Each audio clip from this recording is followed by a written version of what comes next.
كان الله في عون جماهير نادي الزمالك. انت عارف حضرتك لما يكون واحد بيخلع ضرس العقل؟ يعني النهارده الزمالك، جماهير الزمالك بتخلع ضرس العقل، اللعيبه بتخلي الجمهور كانه بيخلع ضرس العقل ورابط راسه كده. يعني بيلعبوا فريق بيلعب في دوري حكشه الجيبوتي، دوري حكشه، فريق لا بيعرف يلعب ولا بيعرف يمسك كوره ولا بيعرف يهاجم ولا بيعرف يشوط، سبحان الله. وزوريو حاطط ده مش عارف، انا حمزه المسلوسي كان بيلعب باك شمال. انا مش فاهم يعني يا اوزوريو، انا مش فاهمك، يعني انا مش فاهمك، يعني انا مش مصدق ان الزمالك كسب 4-1. يعني ازاي؟ وجون بقى، جايبين جون، الفريق حكشه ده جايب حته جون، ايه ده؟ ايه التهريج اللي المدرب، هو مفيش حد يا جماعه يمسك المدرب ده يرجه كده ويعدله كده ويهزه ويقول له فوق يا عم اوزوريو؟ ايه يا عم التهريج ده؟ يعني مدرب بيهرج، مدرب مش فاهم، مدرب بيفكر نفسه بيلعب مثلا في دوره البطيخ مش عارف، انا مش فاهم يعني مش ممكن. بيرجع يتعادل، اوباما اللي نزل غير الماتش خالص، اوباما ما كان من الاول، وبعد كده شيكابالا بيديها، وبعد كده زيزو، وبعد كده حمزه المسلوسي. الجون الرابع جاي في الوقت الضايع. يعني الزمالك لو كان الماتش خلص 3-1 بره الكونفدراليه وفضيحه. يعني لا تقول لي بقى بني عبيد، ولا تقول لي مش عارف اسمنت اسيوط ولا اسمنت السويس، ما تقوليش. يعني دي كانت هتبقى فضيحه عالميه. انا مش فاهم الزمالك كان بيعمل ايه النهارده في الملعب. فتوح مش قادر يجري، دونجا مش عارف يلعب، شيكابالا مش قادر، مفيش مصطفى شلبي بسهمنا، اوباما نزل قلب الدنيا ماشي. طب انت يا اوزوريو ما عملتش كده من الاول ليه؟ ما نزلتش اوباما من الاول ليه؟ ليه ما بتبداش التشكيل الاساسي من الاول؟ يعني انت مصمم تجيب الضغط للناس. يعني والله العظيم جماهير نادي الزمالك اللي كانت في الاستاد، انا قلت هيدغدغوا الاستاد وينزلوا يكسروا اللعيبه ويدغدغوا اللعيبه دي، حرق الدم. اتفرج على النادي الاهلي يوم الجمعه، ايه ده؟ امبارح 4-0 واديله عمال يجيب كور كده وكور كده. الاهلي بيقف على الكوره صح، واللعيبه واقفه متمركزه صح، وكل اللعيب عارف هو بيعمل ايه. كله بيخدم على كهربا، يخدموا على امام عاشور، امام عاشور بيخدم على قفشه يجيب، ايه ده؟ لكن نادي الزمالك يعني مش فاهم، هي اللعيبه ما زالت برضه عشان فلوسها ما خدتهاش، فبتعاقب الجماهير على اللي عملته الاداره السابقه. انا مش فاهم يعني هل اللعيبه دي بتعاقب الجماهير ولا بتعاقب؟ انا مش عارف هو انتوا بتلعبوا ازاي يا جماعه. ده ماتش، وده يا دي كوره، دي مش كوره، اقسم بالله دي مش كوره، ده دوري حكشه.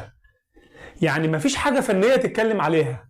وزوريو قاعد على الخط عامل يعني انا مش عارف قاعد على الخط بتعمل ايه، وقاعد لك عامل لك كده. الواد بيفكر احرق الجماهير، احرق دم الجماهير دي والجماهير قدام الشاشه. انت حد مسلطك على الناس يا عم؟ يعني انت حد مسلطك على جماهير نادي الزمالك يا عم؟ اتفرج على مارسيل كولر واقف عارف بيعمل ايه ورا الخطوط، فاهم، انما انت قاعد عامل لكم ايه يا عم؟ في ايه يا جماعه؟ نادي الزمالك لازم يتغير، يعني المدرب ده لازم يتغير، واللعيبه ديت لا عايزه نفخه. وبعدين جابوا الجون الاول والثاني والثالث، تحس بقى ان روح نادي الزمالك رجعت من جديد. وانتوا كنتوا ميتين ولا ايه؟ انا مش فاهم. ابراهيم منضاي حتى نزل مستواه ضعيف جدا وكان بطيء جدا. هو اوباما مع فتوح مع مصطفى شلبي عملوا الشغل. زيزو من الناحيه الثانيه وعمر جابر حاجه مريضه، اقسم بالله عمر جابر حاجه مريضه، ودونجا مريض، والواد الزناري ده مريض. انا مش فاهم. انا وحمزه المسوسي الباك الشمال هو اللي بيجيب الجون، طبعا بيطلع في الكورنر وكل حاجه ماشي. ايه اللخبطه دي؟ يعني كان الله في عون نادي الزمالك. ونقدر بس نقول مبروك لجماهير نادي الزمالك، مبروك ليكوا ان انتوا ما نمتوش النهارده محروق دمكم. يعني مبروك لجماهير نادي الزمالك انها ما نامتش محروق دمها، واللي جاله ضغط جاله، واللي جاله سكر جاله، الناس كانت بتعيط في المدرجات.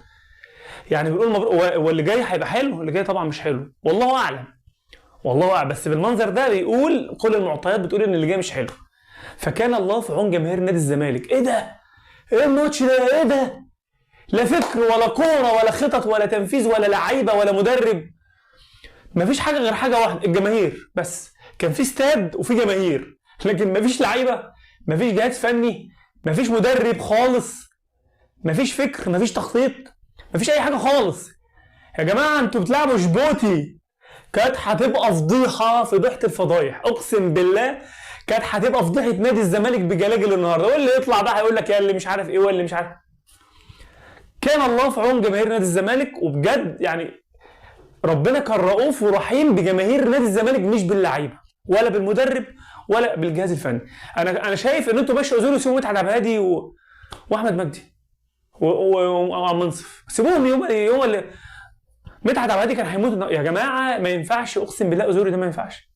يا عم ثبت التشكيل بقى، انت لا مثبت التشكيل ولا عارفين انت بتلعب ازاي، ولا هو مين فين وفين راح مين وجه. فتوح في نص الملعب ومكانه بيلعب المسلوسي جاي من اليمين يلعب.